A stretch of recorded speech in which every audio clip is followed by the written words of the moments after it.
Hey loves, how are you? So I am back at the mic after a longer hiatus than I had planned, but that's life, right? And it feels really nice. I always say this, I adore podcasting so much, and it feels really nice to be back. And what I'm doing now is just recording a few episodes in this time that I have whilst I'm waiting for baby to come. And there are just a few topics that I really want to cover, and the podcast felt the best and my most favourite way to share them. And it's a really funny time for me at the moment. I suppose this is a little bit of a life lately as well, but it's a really funny time for me at the moment because most of you will know. If you don't know, I am expecting kiddo number 2 this month because we're now in April. And where I am at the moment is that my maternity leave, well, that's what I'm talking about really, is maternity leave before with kiddo number 1 when I was in corporate, and maternity leave now as a business owner, because they are completely different. And so when I say I'm going maternity leave, there's no official cut-off date. I'm not going to be claiming statutory maternity leave. I don't have a baby shower leaving do. There's no collection going around from my work colleagues because I don't have them. So the maternity leave that I've given myself is one where my work revolves a lot around social media and creating content, and to a level I'll still be doing that because it comes really naturally to me, but not to the schedule that I have been. And of course my clients, I'm winding down with them as well. Some of them had been arranged to come to an end this week, and some of them were taking a break and then returning in June when I come back. So this week is one of those where I am on wind down. So there's a few things that I'm wrapping up, but at the same time, there's lots of space in there. So I have been napping in the afternoons, which I was kind of doing before, but now the naps have got a bit longer, which is glorious. And it's really interesting to me this period because I have the space to create in a way that I haven't had up to now. And part of the reason I haven't had that up to now is because I've been really strict with myself this year. I have followed 90-day planning, and I did that 90-day plan that took me from January to March, to end of March. And then I've kind of given myself April, May, as my maternity leave, and then I'm back in June. So the rest of my 90-day planning, it kind of starts from June, building up very slowly with clients and then getting back into things. And so because of that, I've been really good at sticking to this 90-day plan. And now it's like, oh, I achieved my goals on it. Now I've got space, and it feels very weird, but also very, very nice. And what it means is that I can come on and do these podcast episodes, which I can use to put out there while I am sleep deprived and probably rocking, whether I've got a baby in my arms or not. I know that was something with my first, is that I was just rocked her so much, and I was so used to that motion. I would go to the supermarket, which by the way felt like a holiday at the time, on my own, and be standing in the queue and find myself rocking. And I'm like, I have no baby in my arms, but I'm still rocking. Yeah, newborn life. Anyways, on this episode, I wanted to talk about maternity leave before and after, really, and just the differences. And for anyone who is encountering that, so maybe whether it's because of their previous child or children, they were in corporate and now they're not, or they've ever been in corporate, whether they had a child or not at the time, but they find themselves on maternity leave as a self-employed person. Just wanted to talk about my experience and give some tips that might help you as well on your journey, because it is absolutely a journey. So let's take it back. Maternity leave 5 years ago with my daughter. I was in a corporate role. I worked up until 37 weeks. The pregnancy was pretty seamless, really. I had a bit of a backache, so I used to go see an osteopath every 2 weeks, but that was more of a luxury than a necessity. Like, it was fine. And I had loads of time, so I did all of the pregnancy yoga and read, well, not all of the books. I read specific books because I wanted a really certain kind of birth. I was really into Ina May, The Guide to Natural Childbirth, I think. If you're ever wanting to have that kind of birth, highly recommend that book. So I immersed myself in that world. I remember I would come home from work and get home from work at about 6:30, literally go straight to bed. My husband would get home and the house would be dark, the flat would be dark, and he'd be like, is there anyone here? And I would just sleep until 9 o'clock, wake up, eat, have a bath and go back to bed. That was like my nightly routine. I was getting so much rest. Oh, so much rest that I'm not getting now. So that was my maternity leave then. 37 weeks I went off on maternity leave. I'd accrued loads of annual leave. So I was on what my company gave me at the time, which I think was about 90% for 6 weeks. And then it was half pay for, I want to say 6 months or 8 months. And then it went down to statutory for the last 2 months. And with my accrued annual leave, it meant I took over a year off. So I was off for probably a year and a month. So it was a really lovely, glorious time. Did not have to worry about money at all because it was coming in. And also, whilst I was on maternity leave, I did a little bit of freelancing as well. I'm not sure if you're actually allowed to do that. But I did a little bit of freelancing on the side and started to build that up, which was brilliant for my confidence and also for my bank account as well. So that was maternity leave then. I did not even really think about money. I didn't think about anything, to be honest, other than this baby and this new life. We also bought a house when she was 6 months old. So literally we had her. I realised that the flat was not working for us, and the market said it was a good time to sell and buy. So that's what we did. So I kind of was thrown into, like house buying isn't a simple process. So I was thrown into that. And we moved in the December when she was 6 months old. And yeah, my focus was just on her house buying and setting up, and then discovering this new me, which led me into the freelance world, which led me into this beautiful journey as to why I'm sitting here now in front of the mic talking to you. So that was maternity leave first time round. Roll forward 5 years and maternity leave is totally different. Even the decision to have a second baby, I'm not going to lie, there was some fears there about, well, I'm having a baby with no maternity leave. Am I absolutely cuckoo crazy? But blessed enough that it happened. If you guys know, my fertility journey wasn't easy with the first. So, and it came quite easily with the second.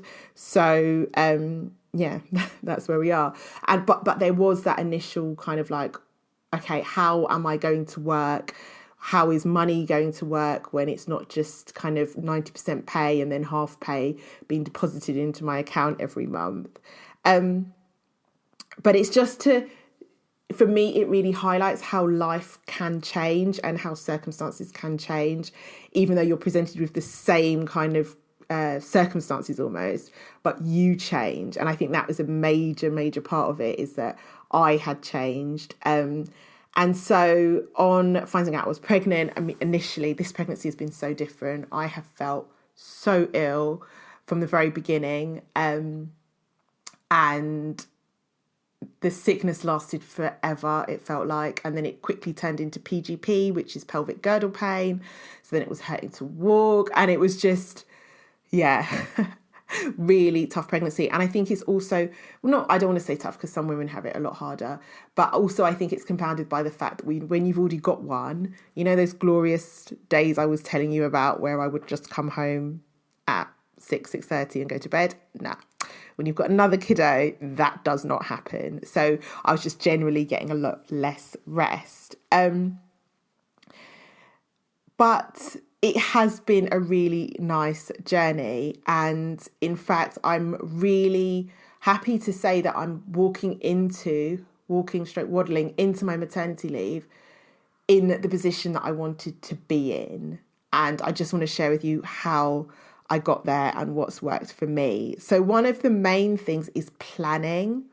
And I sat down when I realised I was pregnant. I didn't do it when I realised I was pregnant because I was too sick. But once I started to get to my energy back and get my head back in the game, I sat down and was like, okay, what do I need to happen to make me feel good and secure and okay about stepping into maternity leave? How much time do I want to take off? What kind of work do I want to be doing? In what kind of way? And to be honest, I was only really able to get my head into the game in kind of November, December time and really put it into action in January, because that's when my energy came back. It was also when I was starting to get into my third trimester. So it kind of is a little bit late by some people's standards, but totally worked for me. And I was able to work out, okay, first thing I did is like, what is my income target? So I always have income targets, but when you know that you're taking potentially however much time out of your year, your income targets need to adjust, right? So that's exactly what I did and got really, really focused on them and really, really focused on planning. And you know what? I'll admit to you, I've not always been the best planner. Partly it's because my personality doesn't want to plan. And you know what's really interesting as well is that when I left corporate, I mean, my job was marketing manager, so campaign plans galore, like I could write them in my sleep. And when I started my own thing, it's like I almost wanted to shred everything that came with the corporate world, including planning. And that was part of me not wanting to go there. But in actual fact, going back to that style of planning was one of the best things that I did, because it got me really targeted and it got me really focused. The difference now than when I was in corporate is there were many differences, but one of the main things is that I now combine the mindset work with the planning. So it's not just having an income goal, it's having an income goal that I look at every damn day. It's an income goal that I'm visualizing in terms of what that money is, but also what that means and what that looks like, and the work that I'm doing and the impact that I'm making and the people that I'm helping, that is all tied into my mindset work. For me, the mindset work looks like journaling. You guys know that. Journaling is my jam. But also doing visualization was a massive part of it. And my support system, my biz buddies, who I just absolutely adore, that they also really, really helped me in building up the mindset to support the plan. I'll talk about support network in a little bit as well. So I would say that, yes, set yourself that goal, but it's not just a number. That goal translates to something. And that goal, like I said, translated to the work I'd be doing, who I'd be doing it for, the impact I'd be making, who I'd be helping, like what I'd be contributing to the world, but also what it would mean for me. And I kept really close the fact that if I did this, then it would mean I would walk into my maternity leave feeling pretty much how I'm feeling right now. So having that plan, and at first it might feel scary to sit down and do it. There might be some big numbers and some big goals, but you can do it. With some focus, you can do it. One of the things that helps me, and there was lots of things when it comes to the mindset piece, but one that I really wanted to mention is the word of the year. So lots of you probably came up with a word of the year in January. And if you did, I urge you to revisit it. Like my thing about when I teach on the word of the year, I really encourage my peeps not to just think of this word and have fun and then park it and never use it again. No, it is a tool that you can use to carry you through the whole year. And that's absolutely what I do with my word of the year. And I urge you to do the same. So if you came up with one, revisit it, see if it still feels right to you, if it still feels aligned and helpful to you. If it doesn't, then change it. But if it does, then go back to why you chose it in the first place. And then see how you can use it to support you in what you're doing now. Because in January, we're all in that haze, right? It's the after Christmas, kind of overindulging and what have you, end of year. Then maybe you were starting the year with kind of gusto and ready to go, or maybe you had a slower start to the year. But nevertheless, the energy that you had in January is very different probably to the energy you have in now as we're entering the spring. And so revisiting that word can absolutely help you, whether it's because you're changing it or because you're just reminding yourself of it. My two words of the year, because I could never pick one. So my 2 words of the year were magic and focus. And for me, they then work together as having that magical focus.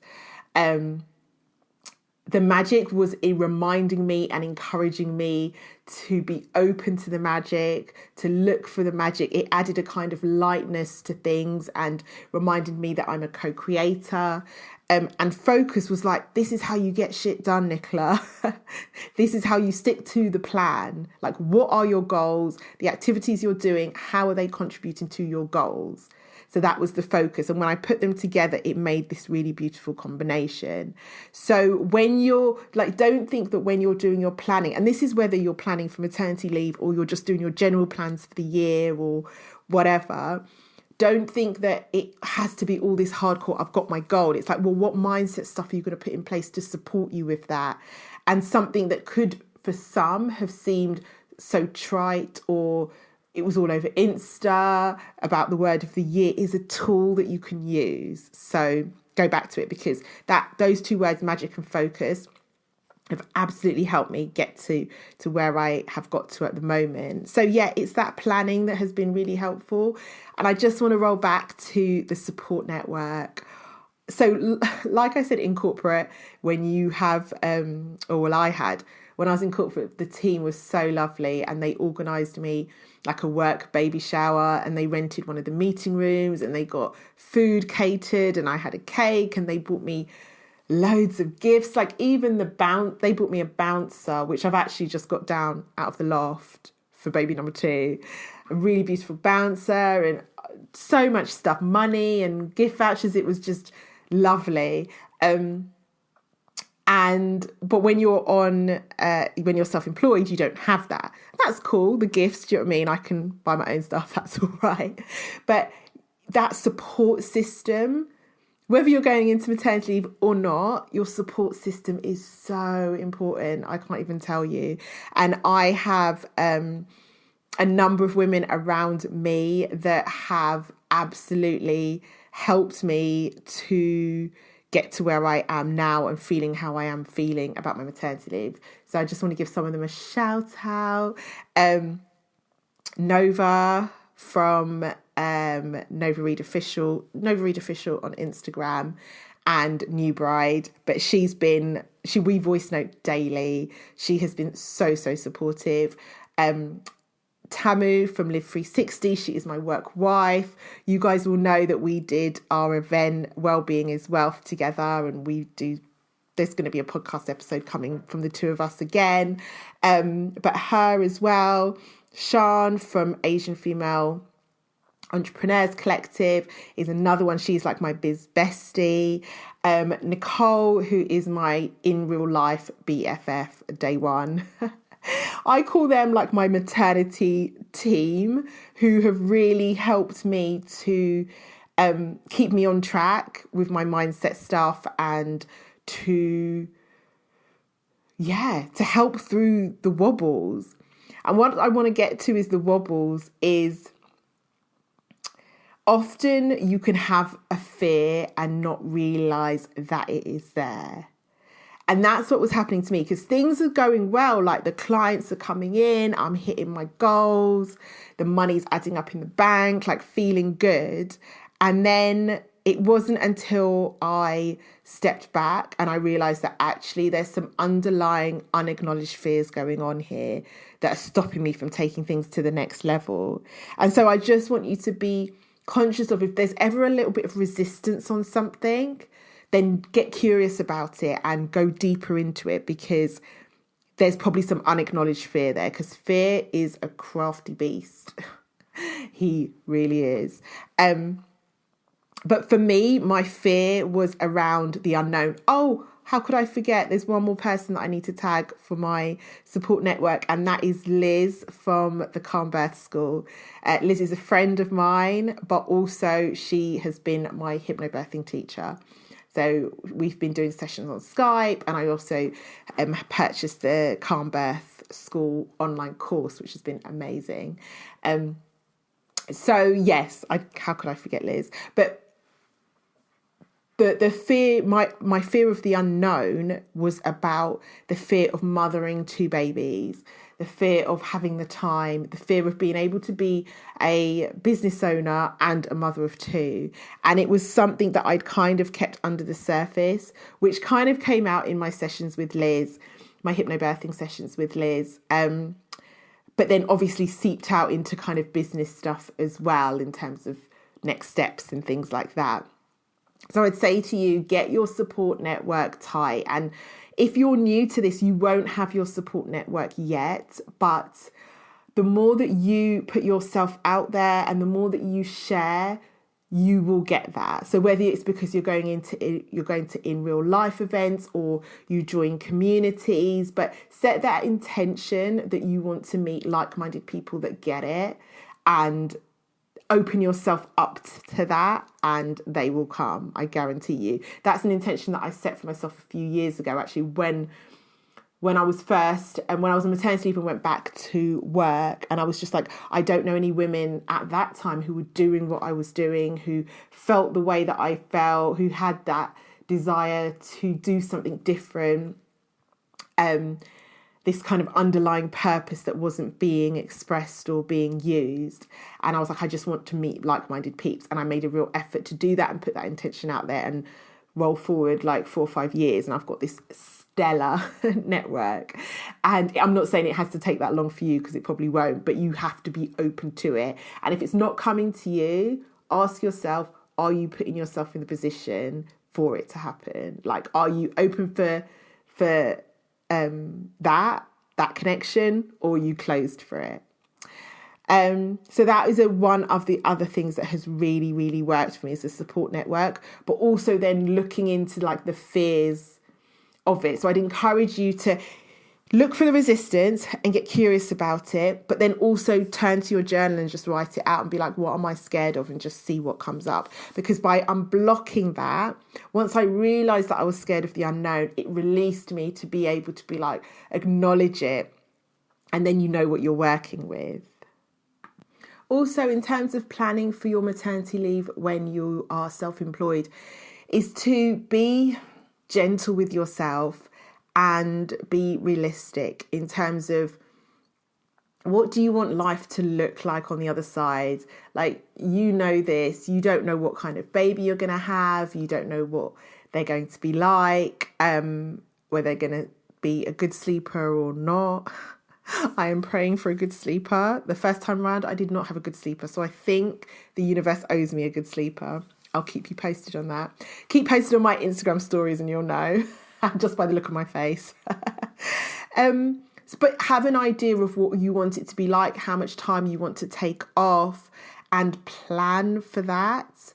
And don't be afraid to go with like, start with, in an ideal world, if I had a magic wand, this is what I want to happen. Because if you start from that place, you're more likely to get that. But if you start from the place of limitations, or I can't do this, or I can't do that, or barriers, then that's what you're going to get. To start with the stuff of magic wands, and then see how you can make that happen. But allow for some flexibility in there as well. So, my loves, I get that this episode has been a little bit of a mishmash one. I really hope it's been helpful for those of you that are, well, for all of you, but specifically if you're planning to be on maternity leave as a self-employed person, then it's alleviated some of the worries that you might have had, or some concerns, and giving you some ideas of how you can make it work for you, and make it so that you're waddling into your maternity leave feeling the way that you want to feel, and with your bank account being in the position that you want it to be in, and with your headspace, just feeling ready for it. And just to reiterate, I think it's about planning, it's about focus, it's about deciding how you want it to look and how you want to feel.